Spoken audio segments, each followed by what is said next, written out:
Welcome to another Allies of Majesty Insights. This video is specifically focused on mythology, and in particular, ancient Near Eastern mythology. You'll hear me say often, if you listen enough, that Allies of Majesty draws heavily. Its inspiration is from ancient Near Eastern mythology. Now, you also hear me say that I draw things from the Bible. Are you saying the Bible's mythology? And the answer is yes, but it might not be the way you're thinking. So don't tune me out just yet. If you were offended, you are thinking of the second definition of the word. You're thinking of a false belief or idea that's widely held. You're thinking Mythbusters. Is this true or is it myth? This is the kind of thing that is the modern use more of the word myth, but it's actually the second definition. The primary definition of the word myth is more about a traditional story that explains pretty much how and why things are the way they are, and usually involves some sort of supernatural beings and or events. Now, if that doesn't sum up the Bible, I don't know if you're reading the same book I am. If you think of it that way, in that regard, it's not a statement of whether it's true or not. It's just a statement of the qualities of the stories contained therein. And that is the definition of mythology that I'm using here. And so, yes, Allies of Majesty draws very heavily from biblical and ancient Near Eastern mythology. I'm using the ancient beliefs as my primary source. I'm asking, what is the most accurate that I can figure out? And even if it isn't most factually accurate, what is the best thing that I think reflects the spirit of what is in the mythology? I will reference other writings, such as ancient Jewish writings, especially because they reflect the most of what other beliefs there might have been. And I'm trying to keep ones that make sense with the other ones, not the fringe. I'm trying not to grab the fringe stuff, but to try and basically affirm what was the common belief and what were things that were commonly held at the time, just to give a little better insight into the source material. And then I'll also look at some writings from Ugarit and other things, the other places, and religions that are nearby, to also gain windows into what are some of the things that the Bible may be commenting on, the Baals and Asherah, and what does all this mean? You have to dig into all that. And one of the best ways to do that is to understand where the Baals come from and what did the worshipers of Baal believe and that kind of stuff. Understanding that gives a little better insight into what the Bible is addressing. I'm not a scholar, but I learn from scholars. I study a lot of scholars. I listen to a lot of scholars, specifically scholars of this genre. One thing about a scholar is you've got to engage in their specialty or they're not much more knowledgeable than any of the rest of us. So specific scholars that are dealing with ancient Near Eastern beliefs, I try to soak up everything I can about this stuff because it's very interesting to me. There are a lot of people that have various interests in history or in other cultures' mythology. To me, I feel like this ancient Near Eastern mythology, for myself, is both. It's dealing with the people's history, and it's also dealing with these supernatural beliefs. It's really exciting stuff as far as I'm concerned, so much so that I thought it warrants a game. Allies of Majesty gives an opportunity for anyone to explore this deeper, and a genre that is a genre of fantasy that is pretty much untouched. You've got games that will have you play as human characters, not ones that have you being spiritual characters that are not of the material realm, but instead exist, they overlap it, engage with it, interact with it, but they're not of it. And so they're dealing more directly with the spiritual side of things, the mythologically feeling side of things. Other games that are faith-based games tend to put the characters as humans, mortals, and they'll have you addressing, other humans in a way where you're fighting and probably killing other people, which, I'm not saying it didn't happen, but I am saying to have that as the theme of your game, I find that can be a little bit problematic for me because you've got people that are claiming a certain set of beliefs. Now, they might try to impose a morality, but There's also, if they're engaging in spiritual warfare, it is humans engaging in warfare against manifested spiritual creatures. For me, I kind of find that a little bit problematic. We don't see examples in Scripture where, Joshua whips out his sword and attacks the spiritual enemy. It doesn't work that way.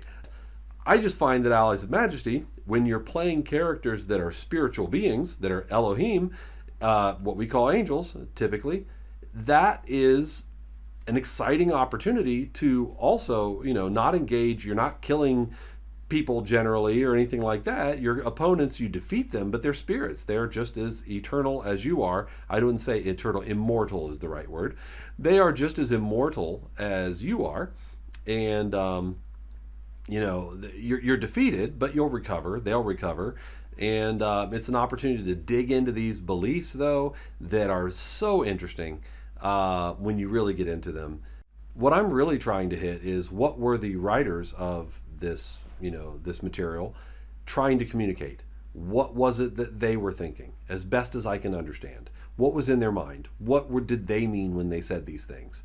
What were they trying to address when they said these things?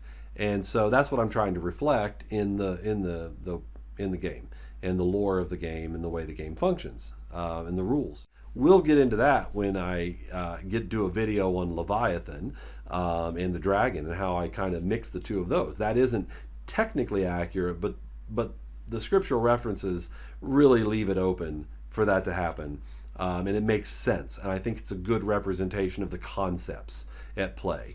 Same with the orders of angels. I don't think there's 4 orders of angels: warrior, messenger, minister, spirit, minstrel. I don't think that's what's really the case with Elohim, but I do think that they represent scriptural concepts, even if it isn't true to the exact details. But that's what mythology is. If you look, you'll see Greek mythology, Norse mythology, even though we don't really honestly have a good honest picture of Norse mythology, because it wasn't written, from what I understand, till about maybe 200 years or so after the country had largely converted to Christianity, and then was written down by Christians, and not even as a textbook, but as a guide to write a certain type of poetry, skaldic poetry, I believe. And so he even then wasn't trying to write down a textbook for history and mythology. He was trying to write down some of the stories so that you could pull from them to write this kind of poetry. As much as we know about various mythologies, you'll see the same story told multiple ways with different details. And again, that's pretty accurate to what we see in the Bible. You have, in Genesis, a couple different tellings of the creation story. You have 4 different Gospels that are telling the story of Jesus and his events in his life from 4 different perspectives. So they include some different stories, and one says this word, another says that word, because it frames the narrative, the point that they're trying to express. You'll also see in Revelation, it is repeating the same events over and over again, kind of like the 2 creation accounts in Genesis. It's repeating similar events, but from different perspectives, or highlighting different things. And so if you don't read it that way, it gets pretty confusing. You ask about I stole this example from Tim Mackey of the Bible Project, but I like it. If you ask my wife and I to tell you the story of how we met, we'll tell it differently. And it doesn't make either of our recountings less factual. It just, we're telling it from the things that we think are important. And also, if I'm telling that story to 2 different people that asked me for 2 different reasons, I'm going to tell the story differently. Again, I'm not trying to tell it less factually. I'm just telling it to address what the person that asked me, I believe that they want to know. So I'm going to tell the story a little differently. That's the same way with biblical stories. And so I don't always strive to have the exact representations of what's in the mythology, as much as I try to honor the spirit of what's in the mythology. Allies of Majesty is a game that I think will be open to all people. At least I hope it will be, and not just people that share a certain group of beliefs. There are other games out there that are based on belief systems or mythologies that are using them as the backdrop, as a setting, and that's exactly what I'm doing in this. Is I'm using the ancient Near Eastern mythology as a setting and not necessarily a sermon. Now, as a believer in the Bible, if some people just change their thoughts based on it, that's great, and that's up to what God would do in their heart or their openness. That's not the point of what I'm trying to do. I'm trying to provide an entertainment venue that is wholesome and that, like I said, accurately kind of gives an excuse to dive into not this completely imaginary fantasy world, but dives into something that is relevant to history and relevant to actual earthly mythology. Hopefully it will, for the people that are interested in that, it will challenge them to dig just a little bit deeper and try to say, hey, did he really do a definite direct translation here? Or is this something that he kind of took some liberties with? I want you to dig deeper into all that. I think that is just the beauty of the setting. And so I hope as you get to know the lore, you'll find it something that you enjoy, and you can really just relax and enjoy this window into the thoughts of the ancient Near East.